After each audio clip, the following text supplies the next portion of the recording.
King Charles III and Camilla, Queen Consort, have been greeted by a rapturous crowd outside the gates of Buckingham Palace on their return to London following the death of Queen Elizabeth II. A loud shout of "God Save the King" erupted as the couple arrived at the palace they will now call home, and Charles began warmly greeting the waiting masses.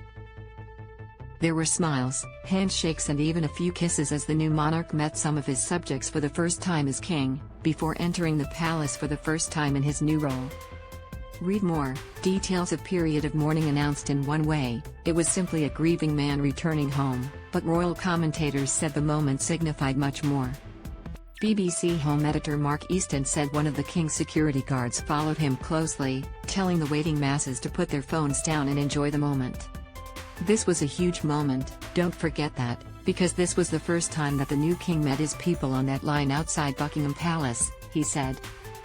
Interesting that he drove to the gates of the palace, but didn't drive in. He stopped. His first job that he felt as soon as he got to what will now be his home at Buckingham Palace was to leave the car and go and meet his people. And he met them in a very direct way. As you were saying, he was kissed on the hand. He was kissed on the cheek by one woman. His hands were grabbed. The new monarch and his wife had taken off about 12:30 p.m. on Friday, 9:30 p.m. Est, from Aberdeen International Airport in Scotland, where they had travelled to be with the Queen at her Balmoral home before her death.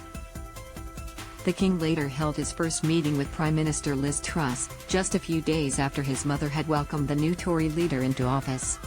On Saturday, September 10th, Charles will officially succeed to the throne in front of the Accession Council, although he already became king immediately upon his mother's death.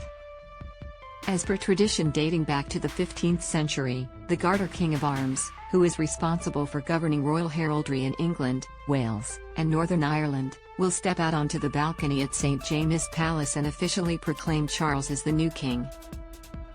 A 41-gun salute at London's Hyde Park will follow. Charles is due to address the UK at 6 p.m. tonight, 3 a.m. Est. St Paul's Cathedral in London will hold an evening service to mark the Queen's death at 6 p.m. local time, which will be open to the public. Members of the royal family will not attend. In the days that follow, the new king will attend a joint session involving both houses of the British Parliament and embark on a tour of the UK, visiting Scotland, Northern Ireland, and Wales. The king's coronation will not occur for weeks, if not months. The Anglican religious service, presided over by the Archbishop of Canterbury, is the symbolic ascension of the heir to the throne.